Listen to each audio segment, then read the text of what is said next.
Hey everyone, welcome back to Educations Expert. I am Bharti Sharma, your spoken English educator.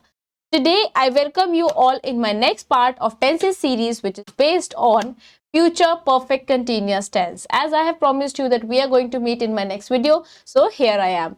So today we are going to discuss about this topic. Let's get started. All right, without any delay, let's start with the definition first.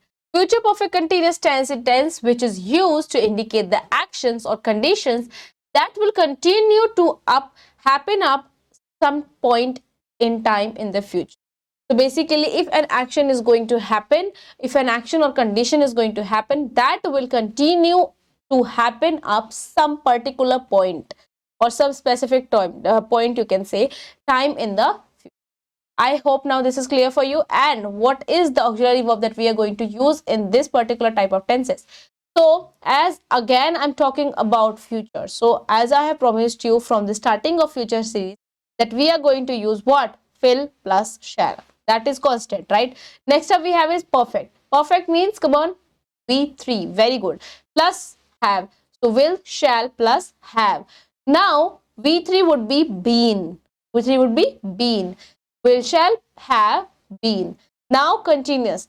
As I have told you from the starting of the tenses, like from the present continuous tense, I have told you this thing that we are going to constantly use at the time of continuous or progressive tense what? V1 plus ing. And I have stick with my promise. I'm not going to change that. I'm again going to use V1 plus ing. So what will be the full auxiliary verb that we are going to use? Will, shall, have. Will, shall, have. Been, V1 and I. These are the things that we are going to use. So I hope now this is clear for you. Let's directly jump into the other words. In other words, future perfect continuous tense is used to describe or indicate action that began in the past and will continue to occur up to a certain point in time in the future. It is also known as the future perfect progressive tense, right? So if any action that started in the past and continue up until the time, until a given point in the future, at that time we use future perfect continuous tense. And as you know that we, whatever the continuous tense we are reading, we can also say it as we are reading progressive tense. So we can also say that future perfect progressive tense. All right, now let's move forward with the examples. He will be tired when he gets home. He will have been traveling all day. How long will Joe have been working when he retires? Next month, I'll have been studying Chinese for 2 years. Will you have been working when I arrive? He won't have been studying long enough to qualify. Next week, Jane is going to swim from England to France by the time she gets to France. She'll have been swimming non-stop for over 13 hours. When I turn 38, I will have been singing for 25 years. In December, I will have been living in New York for 2 years. What you need to keep remember in your mind is just the helping verbs that we are going to use in all the sentences, and that we have followed in all of the examples. I hope this much is clear for you. Let's move forward. All right, now let's learn about uses of future perfect continuous tense or uses of future perfect progressive tense. So we have two uses that we are going to study in this future perfect continuous. First up we have is duration before something in the duration means time period, right? So the following examples express that some past or recent activity, will continue up until a particular time in the of a duration. Is there anything left that I need to explain? I don't think so. We are talking about an action that has started in the past or recent activity that will continue up until a particular time in the future. That's the simpler one. Clear? Yes. Let's read out the examples. Ranveer is going to have been working at TTS for 5 years. When it finally winds up shows the a particular time in the future. Otherwise, the past activity, that means he has started working in this TTS 5 years ago, and when he finally finds up, it will complete it, the 5 years will complete, right? Next up we have is, will you have been living in New York for over a year when you finish the management course, right? He is going to have been cycling for 3 hours when he gets to Pune. He is going to have been cycling for over 3 hours. That means he has started in the past, and this action will continue up until a particular time in the future. When he gets to Pune, then the time period will complete of 3 hours. Last but not least is, by the time you arrive, I will have exercised for it. This example is also showing the activity has started in the past and continue up to the future at a particular time, right? Next up we have is, next use of future perfect and continuous tense is describing the cause of something in the future. Cause of something means a reason of something in the future, right? The following example expresses the cause and effect of an action in the future. How? Mark's writing will be beautiful because he will have been learning calligraphy for over 6. Right? Now there is a reason that why Mark's writing will be beautiful. Why it will be beautiful? Because he will have been learning calligraphy for over 6 months. Right? Mark की handwriting सुंदर क्यों होगी? क्योंकि वो 6 महीने से calligraphy की practice कर रहा है. Next up we have is, his driving will be perfect when he returns home, as he will have been driving for over a, right? His driving will be perfect. Why it will be perfect?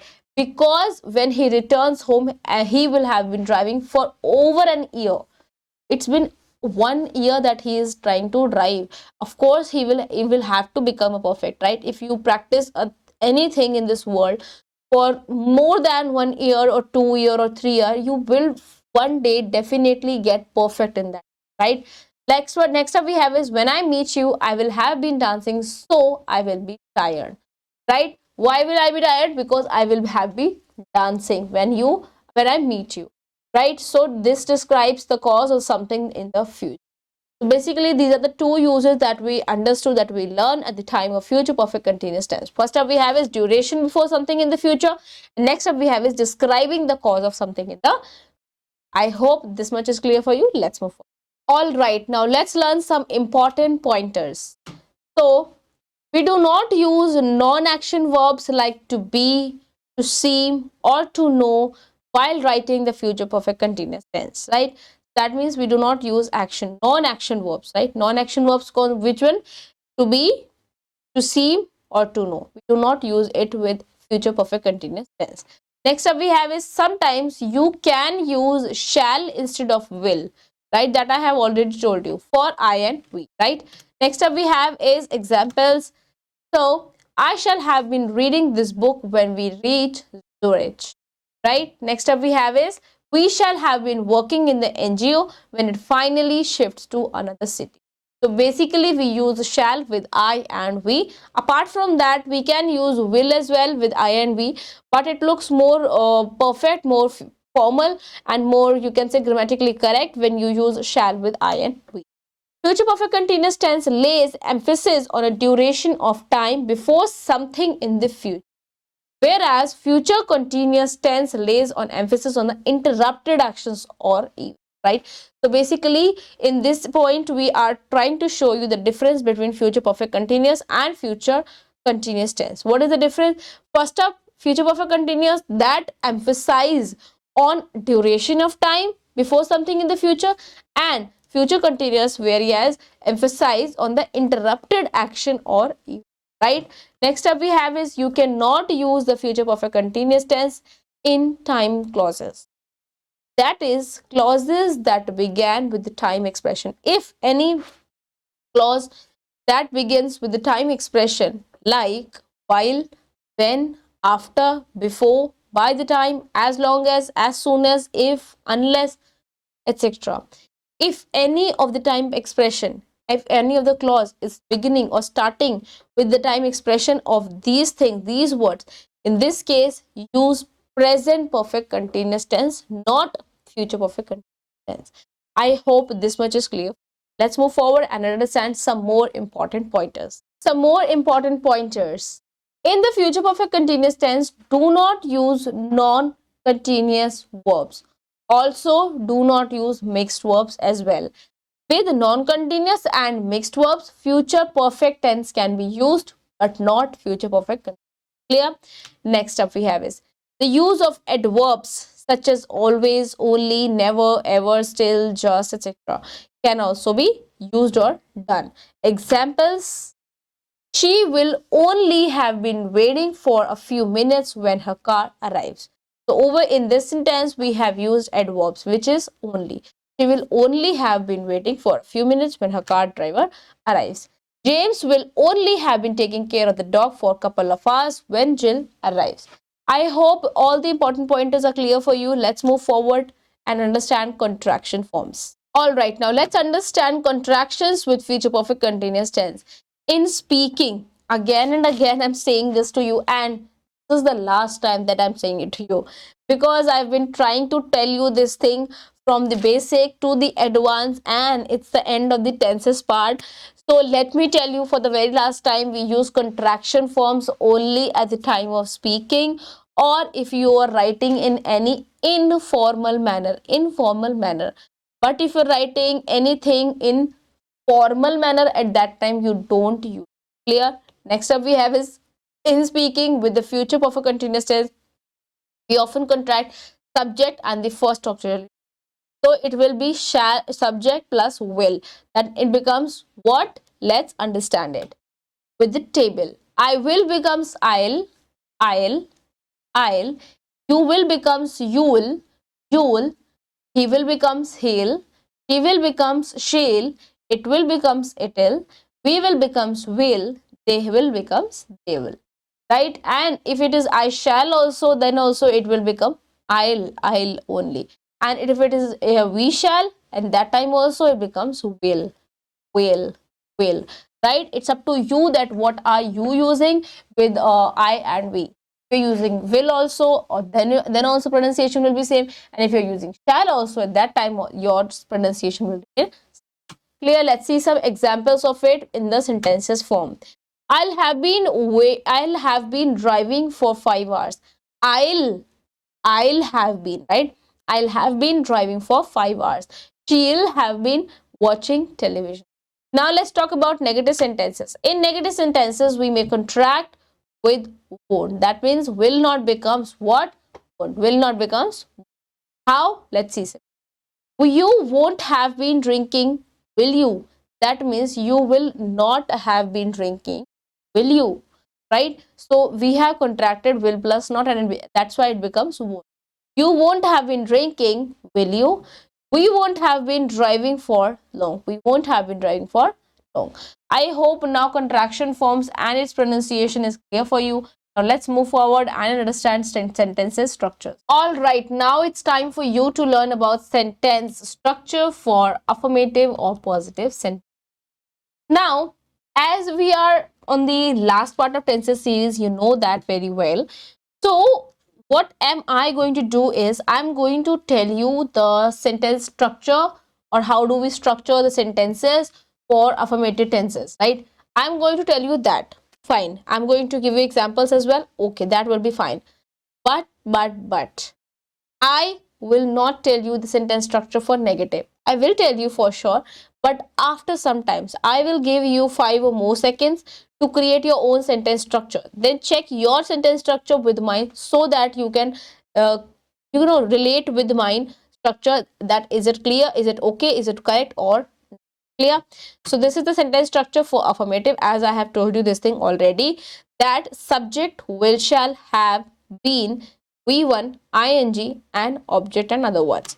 Clear? Let's see some examples of it.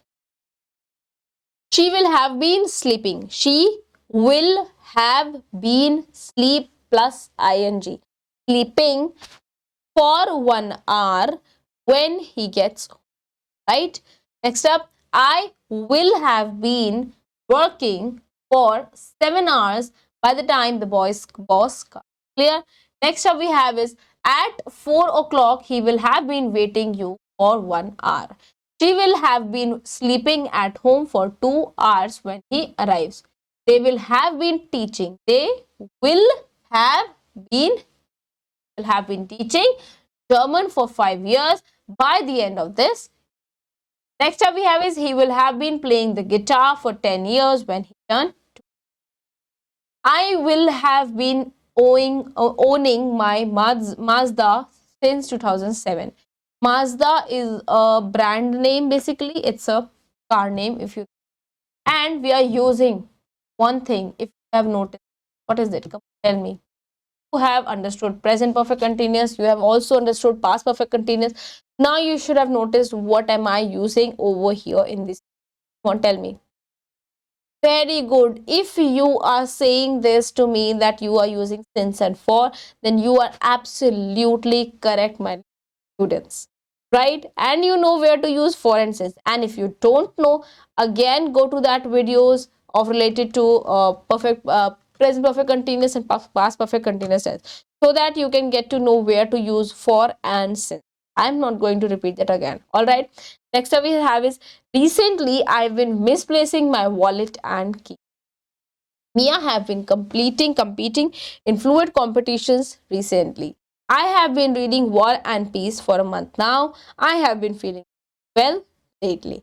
I hope now these sentences are clear for you. Now make your own sentence structure for negative one. Alright, now let's learn about sentence structure for negative sentences. And as I have promised you, you will get 5 more seconds to create your own structure. Come on, 5, 4, 3, 2, 1.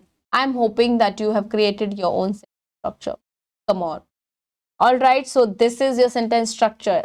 We have just and only just we have put not after the auxiliary verb. Subject will, shall, not, have, been, V1, ing, object, other. And these are your example. I will not have been searching for a new issue on internet tomorrow afternoon. Or you can say I won't have been searching, right? It will not becomes would. Next up, he will not have been playing football tomorrow evening. I will not have been studying in London next summer. He will not have been living there for 2 years by the end of this year. The president will not have been talking tomorrow. She will not have been studying Japanese next year. I will not have been shopping on. She will not have been working in this office since 2020. My brother will not have been exercising for an. I know you are saying, ma'am, it's very easy. I know we have understood this thing. Very good if you have understood this thing. I hope. And let's move forward. And again, I'm going to give you 5 seconds to create your own sentence structure. Come on. All right. Now, sentence structure for interrogative sentences. Come on. Again, 5, 4, 3, 2, 1. I hope you have created it. What you need to do is you just need to put your auxiliary verb before the subject. Will, shall, subject, have been, verb, ing, object, other words, and question mark. So these are the examples. Will you have been speaking English for 2 years by the end of this year? Will the baby have been playing with toys for 1 hour? Will it have been raining for 3 hours? Will you have been making a cake in the kitchen? Will you have been working for a long time? Will she have been teaching French for 10 years? All right, again. Last time I'm telling you where to use for and since. So basically, we use for with when you don't know the exact time, when you know the duration of the time, right? At that time you use for. But if you know the exact point of time, that means 2020, Monday, Tuesday, this morning, evening, whatever. You know the exact point time. At that time we use what? We use since. Clear? Next up we have is will they have been playing tennis since morning. Why we have used since over here? Because we know we're talking about this morning. And that's a particular point time, but that's a specific time period. Clear? Next up we have is shall I have been waiting for him for 1 hour? And last but not least is will she have been playing football since 2015? I hope this is clear for you. Let's move forward. Let's understand sentence structure for interrogative negative sentences, and this is the sentence structure. Again, same as the interrogative, you just have to put not. All right, shall we not have been playing cricket since 10 o'clock? Will you not have been reading for 2 days? Will he not have been listening music for 2 hours? Will it not have been snowing in Shimla since last night? Will you not have been working at the company long before you quit? Will the kids not have been eating better by their next doctor's appointment? Will I not have been exercising enough to lose weight by my wedding? Will her coach not have been training with her long enough to see results? And last but not least, will they have not been waiting for a long time for us? I hope I'm not going very faster, because you know exactly the we are just following the structure. If once you get to know the what is the structure, you can create your own sentence as well. You don't need to remember anything else apart from the structure, right? Last but not least, we have a sentence structure for WH family sentences, and you just have to put WH family in front of the structure, otherwise the whole thing is exactly the same, right? These are the examples. How long will you have been living here at the end of this year? Where will your mother have been staying before she moves in August? What will the professor have been teaching by the midterm? Who will they have been training before their conference? How much money will we have been saving by the next year if we switch plans? What support will the government have been providing for small businesses? Where will I have been working? Why will you have been sleeping? How long it have been raining? How long they have been traveling? And where will she have been? Just look at the examples. Can you answer these questions in yes or no? Where will I have been working? Or where will you have been sleeping? तुम कहाँ सो रहे थे? या तुम क्यों सो रहे थे? Can you answer this thing in yes or no? Yes, मैं सो रहा था. No, मैं नहीं सो रहा था. Can answer this thing कि मैं वहां इसलिए सो रहा था क्योंकि ऐसा ऐसा ऐसा ऐसा, right? So if you need to give the explanation of the answer, that will come in always and always at the WH family sentence, and that cannot ever become into interrogative sentences. If you are understanding, if you are speaking interrogative sentences, that means you need to answer in either yes or no. It can go with an explanation also, but mostly it comes out with as yes or no. I hope this much is clear for you. I hope tenses topic is definitely 110% clear for you. Thank you so much for watching this video till the end, and I'm going to meet you in my next video. Till then, stay connected and be happy.